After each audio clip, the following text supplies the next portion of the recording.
Hello friends, welcome back to my channel Kirtika's kitchen diary. আমার আজকের recipe পুরীর বিখ্যাত খাজা। আপনারা সবাই জানেন এই খাজা কিন্তু খুবই খাস্তা আর মুচমুচে হয় অনেকগুলো লেয়ারের সাথে, আর একদম ভেতর অবধি রসে ভরা থাকে। এটা দেখতে একটু কঠিন মনে হলেও এটা বানানো কিন্তু খুবই সহজ। আর ভিডিওটা ভালো লাগলে অবশ্যই একটি লাইক, কমেন্ট ও শেয়ার করে আমার চ্যানেলটিকেও সাবস্ক্রাইব করে দেবেন। তাহলে আসুন দেখে নেওয়া যাক কীভাবে বাড়িতে বানিয়ে নেওয়া যায় পুরীর বিখ্যাত খাজা।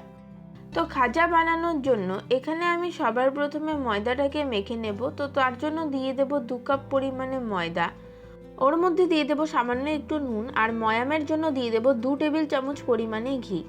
ঘিয়ের জায়গায় কিন্তু আপনারা সাদা তেলও ইউজ করতে পারেন, তবে ঘি দিয়ে ময়াম দিলে এর টেস্টটা আরও বেশি ভালো হবে। আর ময়দাতে ময়ামটা যত বেশি ভালোভাবে দেওয়া হবে, খাজাগুলো কিন্তু তত বেশি মুচমুচে হবে আর মুখে দিলেই একদম মিলিয়ে যাবে। দেখুন এখানে আমার ময়ামটা খুব ভালোভাবে দেওয়া হয়ে গিয়েছে, একদম এক মুঠোর মধ্যে চলে আসছে আর ভাঙার সাথে সাথে বালির মতো ঝুরঝুরে হয়ে পড়ছে। এবার অল্প অল্প রুম টেম্পারেচারে রাখা জল দিয়ে আমি ময়দাটাকে মেখে নেব। আর ময়দাটাকে কিন্তু একটু শক্ত করেই মাখতে হবে, নরম করে মাখলে কিন্তু হবে না। ময়দাটাকে মেখে নেওয়ার পর এবার এই ময়দাটাকে ঢাকা দিয়ে 15 থেকে 20 মিনিট সেট হতে দেব। ময়দাটা সেট হতে হতে আমি চিনির শিরাটাকে বানিয়ে নেব। তো তার জন্য কড়াইতে দিয়ে দেব 1.5 কাপ পরিমাণে চিনি, আর ওই কাপেরই দিয়ে দেব 1 কাপ পরিমাণে জল। সাথে দিয়ে দেব 3-4টের মতো থেতো করে নেওয়া ছোট এলাচ, আর 1 পিঞ্চ মতো কেশর বা জাফরান। এবার ফ্লেমটাকে হাইতে করে দিয়ে চিনিটাকে মেল্ট হতে দেব। এই চিনির শিরাটা খুব বেশি পাতলাও হবে না, আবার খুব বেশি ঘনও হবে না, একটু চটচটে ভাব হবে, সেরকমভাবে শিরাটা তৈরি করে নিতে হবে। চিনির শিরা তৈরি হয়ে গেছে, দেখুন আমি আঙুলে করে দেখিয়ে দিচ্ছি কেমন শিরা তৈরি হয়েছে। চটচট করছে আর হালকা একটা তারের মতো তৈরি হচ্ছে। ঠিক এরকম চিনির শিরা তৈরি করে নিতে হবে খাজার জন্য। এবার শিরাটা যাতে জমে না যায় তার জন্য সবশেষে দিয়ে দিলাম 1 চা চামচ পরিমাণে লেবুর রস। তারপর ফ্লেমটাকে বন্ধ করে শিরাটাকে আলাদা করে রেখে দেব।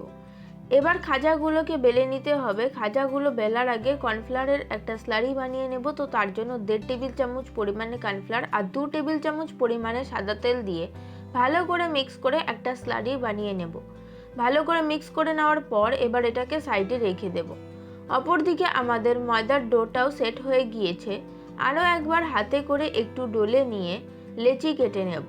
যেরকম আমরা লুচি তৈরি করি তার থেকে একটু বড় সাইজের লেচি আমি কেটে নিচ্ছি। এখানে আমি টোটাল 10টা লেচি কেটে নিয়েছি। এবার একটা করে লেচি নিয়ে অল্প একটু কর্নফ্লাওয়ার ছড়িয়ে একদম পাতলা আর বড় করে রুটি বেলে নেব। এর মধ্যে আটা বা ময়দা ছড়ালে কিন্তু হবে না, আর যদি কর্নফ্লাওয়ার না থাকে তাহলে অ্যারারুটও ব্যবহার করতে পারেন। যতটা সম্ভব ততটা কিন্তু পাতলা করবেন, যত পাতলা হবে খাজা কিন্তু তত ভালো হবে। দেখুন রুটিটা আমার বেলা হয়ে গিয়েছে আর এতটাই পাতলা হয়েছে যে আমার হাতটা দেখা যাচ্ছে। আরও একটা রুটি আমি বেলে দেখিয়ে দিচ্ছি। ঠিক ওই একই রকমভাবে কর্নফ্লাওয়ারের গুঁড়ো ছড়িয়ে রুটিটাকে আমি খুব পাতলা করে বেলে নেব।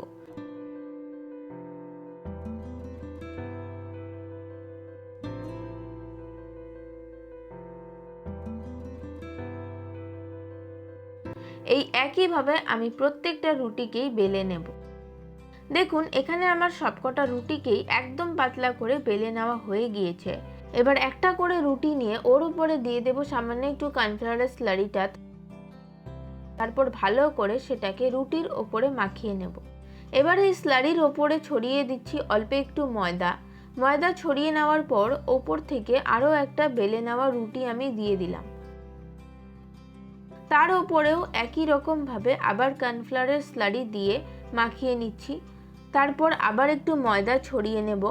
এই প্রসেসটাকে আমি 4টে রুটির ওপরে করব।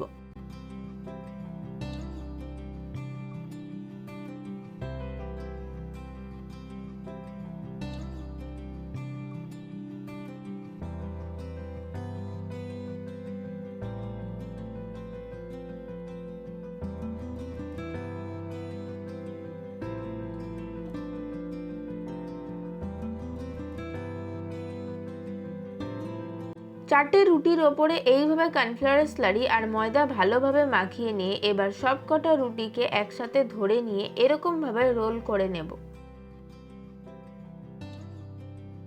একদম শেষে লাগিয়ে নেব সামান্য একটু জল, যাতে খুলে না যায়। তারপর ভালোভাবে এটাকে আটকে নেব। এবার সাইডটা প্রথমে একটু কেটে নিচ্ছি, তারপর 1 ইঞ্চ সাইজের মতো করে আমি খাজাগুলোকে কেটে নেব।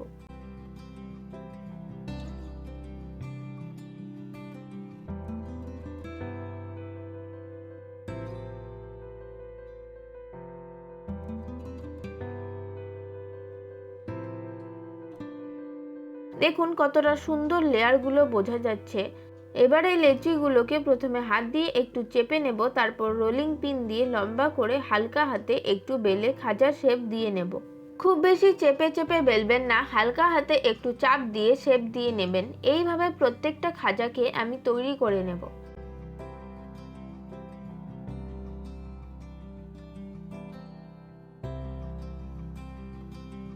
দেখুন এখানে আমার সবকটা খাজাকেই কিন্তু তৈরি করা হয়ে গিয়েছে। আর দেখুন কত সুন্দর লেয়ারগুলো বোঝা যাচ্ছে। এবার খাজাগুলোকে ভাজার জন্য কড়াইতে বেশ কিছুটা তেল ভালো মতো গরম করে ফ্লেমটাকে মিডিয়ামে রেখে একটা একটা করে খাজা আমি তেলের মধ্যে ছেড়ে দেব। একসাথে অনেকগুলো খাজা তেলের মধ্যে ছাড়বেন না, ম্যাক্সিমাম 4 থেকে 5টা দেবেন। আর ফ্লেমটাকে কিন্তু আমি মিডিয়ামেই রেখেছি। দেখুন খাজাগুলো আমার হালকা লাল করে ভেজে নেওয়া হয়ে গিয়েছে। আর এর লেয়ারগুলো কত সুন্দরভাবে বোঝা যাচ্ছে। এবারে এই হালকা লাল করে ভেজে নেওয়া খাজাগুলোকে আমি তেল থেকে তুলে নেব। এই একইভাবে আমি বাকি খাজাগুলোকেও ভেজে নেব।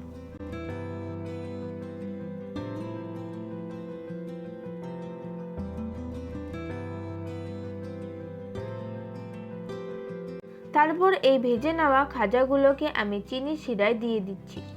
চিনির শিরাতে দেওয়ার পর খুব বেশিক্ষণ কিন্তু ডুবিয়ে রাখবেন না, একটু হালকা হাতে এপিট ওপিট করে নিতে হবে, তাহলেই খাজাগুলোর মধ্যে রস ঢুকে যাবে। খাজাগুলোর মধ্যে চিনির রস বা শিরাটা ঠিকঠাক মতো ঢুকে গেছে। এবার খাজাগুলোকে তুলে আমি একটা প্লেটের মধ্যে রেখে দিচ্ছি। আমার আজকের এই পুরীর মুচমুচে রসালো খাজার রেসিপিটা আপনাদের কাছে কেমন লাগলো অবশ্যই জানাবেন। যদি ভালো লাগে তাহলে আপনারাও বাড়িতে একবার ট্রাই করে দেখতে পারেন। আশা করছি সকলেরই খুব ভালো লাগবে। আর খাজাগুলোর প্রত্যেকটা লেয়ার কিন্তু খুব সুন্দরভাবে বোঝা যাচ্ছে। আর দেখেই নিশ্চয়ই বুঝতে পারছেন যে খাজাগুলো কতটা ক্রিস্পি আর রসালো হয়েছে। আর রেসিপিটাকে ইউটিউব থেকে দেখে থাকলে চ্যানেলটিকে সাবস্ক্রাইব করে পাশে থাকা বেল আইকনটিকেও অবশ্যই প্রেস করে দেবেন। আর ফেসবুক বা ইনস্টাগ্রাম থেকে দেখে থাকলে পেজটিকে ফলো করে দেবেন। আজকের মতো এই পর্যন্ত, দেখা হবে পরের ভিডিওতে নতুন কোনো রেসিপির সাথে। সকলে খুব ভালো থাকবেন, সুস্থ থাকবেন। ধন্যবাদ।